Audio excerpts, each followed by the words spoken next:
back to Tom Cruise again. That's fine. So in terms of challenge, Half-Blood Prince was a challenge, but for different reasons. It was more to do. It was challenging for me to not be as involved as I wanted to be, as opposed to being involved and having hard work. It was there's just different elements of challenge, if that makes sense.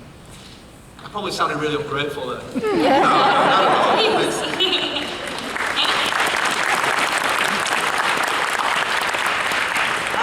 This gentleman would like to know, was there any super cold or miserable surroundings and y'all had to just overcome that during filming?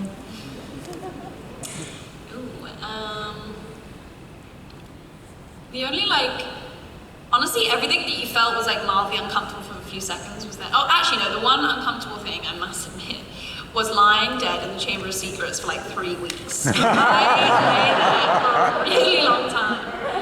And it took I think it was all the sequences before, and then the final moment when he stabs the basilisk tooth into the diary, and I was like, I'm finally awake, and I woke up, and then we had a day of that scene where I woke up.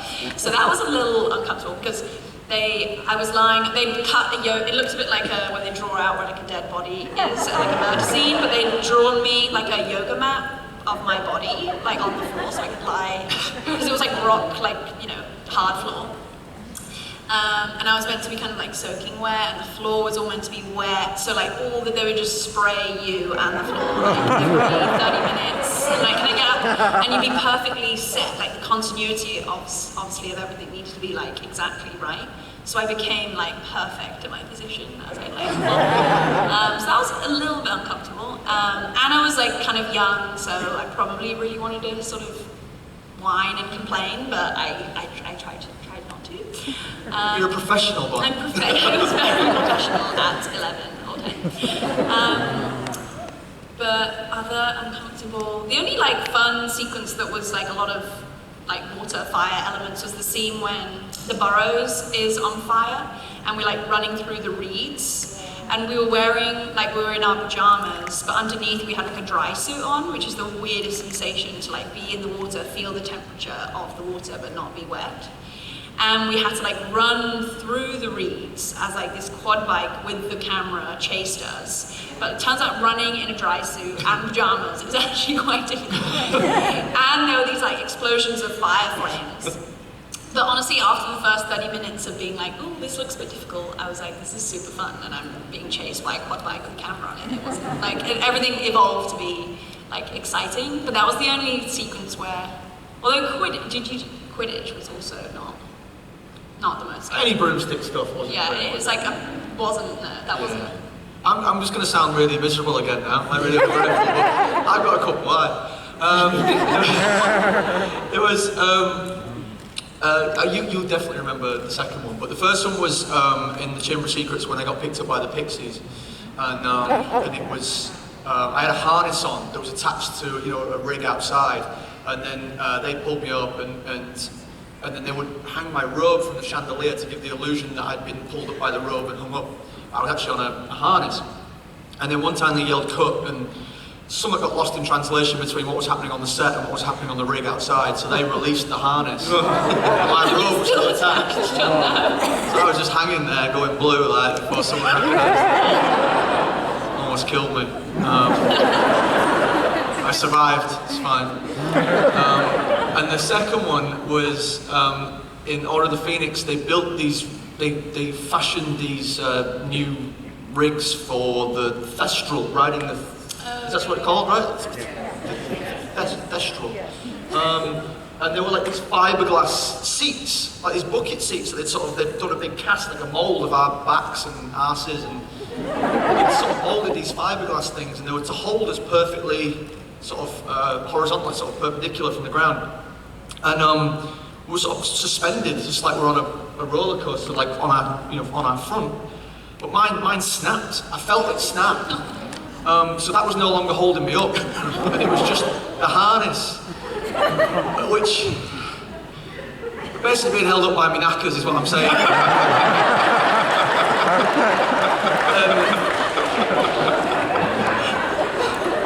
I've got to tell you, that hurts. And And again, I was just like Bonnie though, like, I was like, what, 16 or whatever, I just didn't, I'm not complaining, I dare complain. So I just sat there, I'm like, you're a professional. Yeah. Didn't feel very bloody professional, I'd say that. You know, my favorite part, we do have someone here signing. Hey, round of applause for our interpreter, please. And he just had to interpret, what'd you say, hanging by your neckers. Yeah, what's that?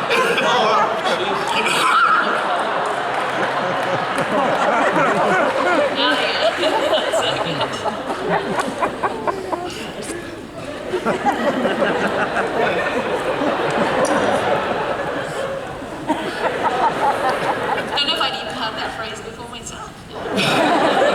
And count yourself lucky. Yeah. So if you could use any magic spell in your everyday life, which spell would it be? I don't know many. I mean, I love the spells, but I also love all like the magical objects and ideas. Like, I love like the invisibility cloak, the idea of portkeys. I must say, during the time of what we've just all experienced, I was like, if only I had a portkey to my like parents' home, and I could jump and see them, then get back on my portkey and be back. Yeah, I loved all those just devices, like going between worlds or being invisible or all those types of things. I thought were super cool. But in terms of spell, I guess just a bit. I mean, I love the Lumos idea, just in terms of that light, that like guiding light of the wand, and just visually, I like that. And then Ginny said this quite a few times in, I think, like the Dumbledore's Army Days, the Reducto spell, which is like explodes things. I thought that was quite cool.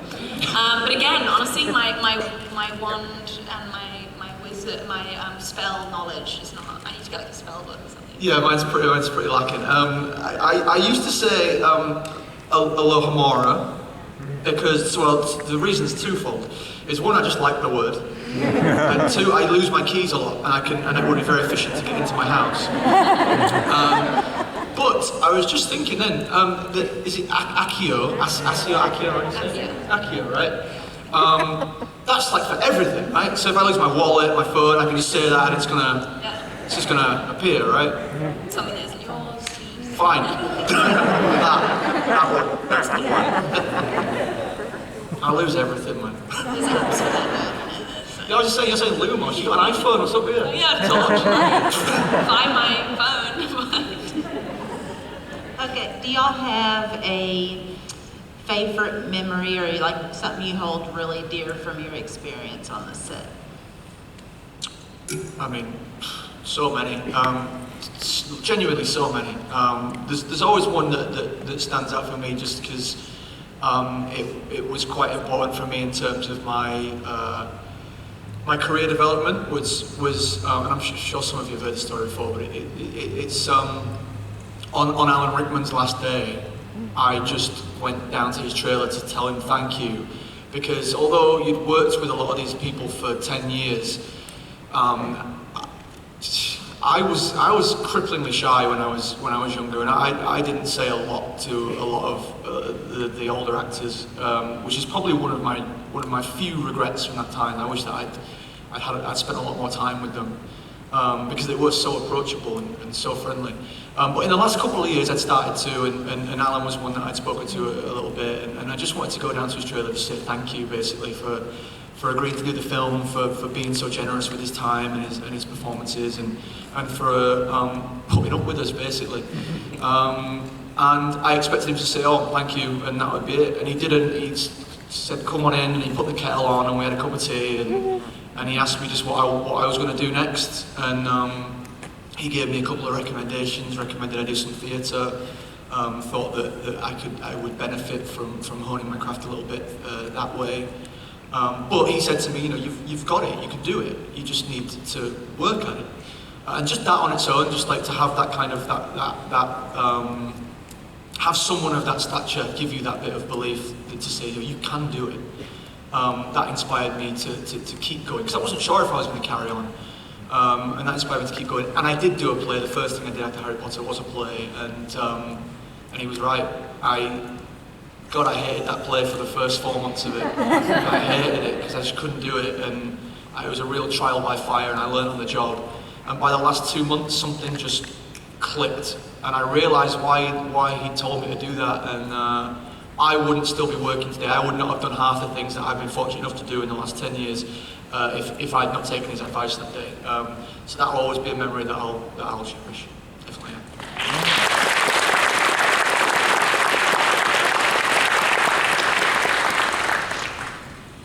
Well, that's such a beautiful story. I don't think I can. Yeah, big that. Honestly, like, it depends where my memory's at. One day I remember something, and then these other little things pop through. It was such a long time, 10 years. Honestly, it's really hard to pinpoint. I mean, I loved how we finished the film. Like, there was a real full circle moment of the film when we did the epilogue sequence, because we were back where I began the film on platform 9 3/4, and then suddenly there was, you know, Ginny and Harry's children who were like our age when we started the series, and they were just so excited and just like experiencing the day through their eyes and perspective just really allowed me to just remember the wonder of the whole series and just like how incredible it was. And I'm so grateful of their kind of excitement, because it just reminded me not to take it so seriously, I think, in that moment that was this last final sequence, and just saw the like joy and enjoyment in it. So I loved that literal full circle, like ending and beginning on platform 9 3/4.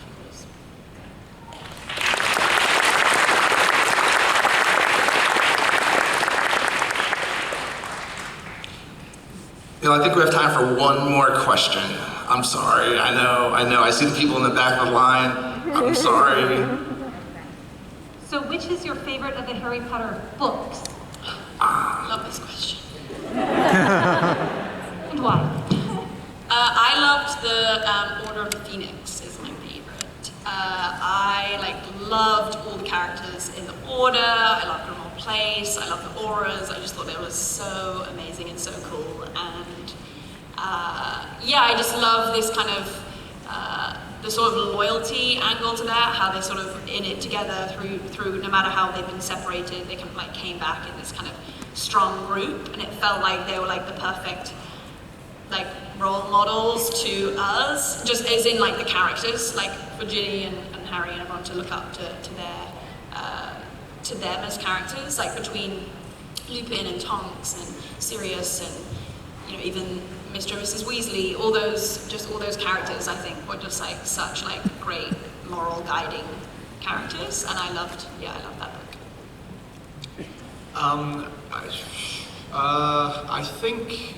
I think the Goblet of Fire, I think, is my favourite.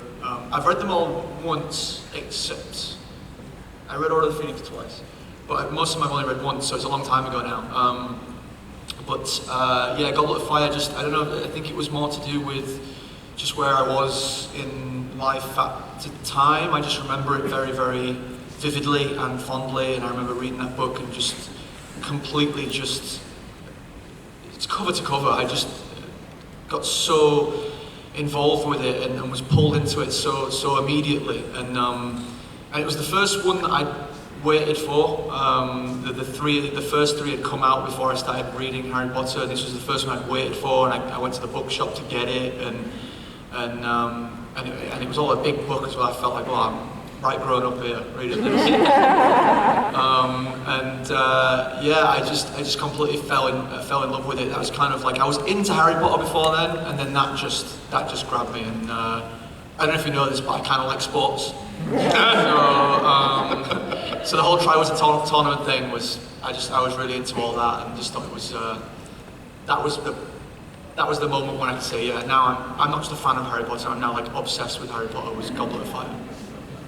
Awesome. So I do hate that we have to end the questions, but Bonnie and Matthew will be in the Walk of Fame. Go say hello, go check them out. You guys doing autographs, photos, all the fun stuff? All the fun stuff. So go say hello. As I wrap up, Matthew, you mentioned, filming the movie, it meant a lot to you. It obviously means a lot to the fans. I see little kids that are here, so they're starting it over, and, so kudos to both of you for making something that will, live on in eternity, and these people everybody loves. So. Well, like the thing about Harry Potter is that, and I kind of touched on this earlier, is that we didn't know whether it was going to be a success. We didn't know if it was going to do well, and the point was, if you guys hadn't bought into it and gone along with us, we probably would have only done 2 movies. But you guys kept coming back every single year. You've been so outrageously supportive of us that even now, 10, 11, 12 years later, whatever it is, you guys are still packing this room out. It's completely insane. And you know what? People say this a lot. They throw these phrases, the best fan base in the world. We really, really do. You guys are fantastic. Thank you so much for sticking with us for all this time.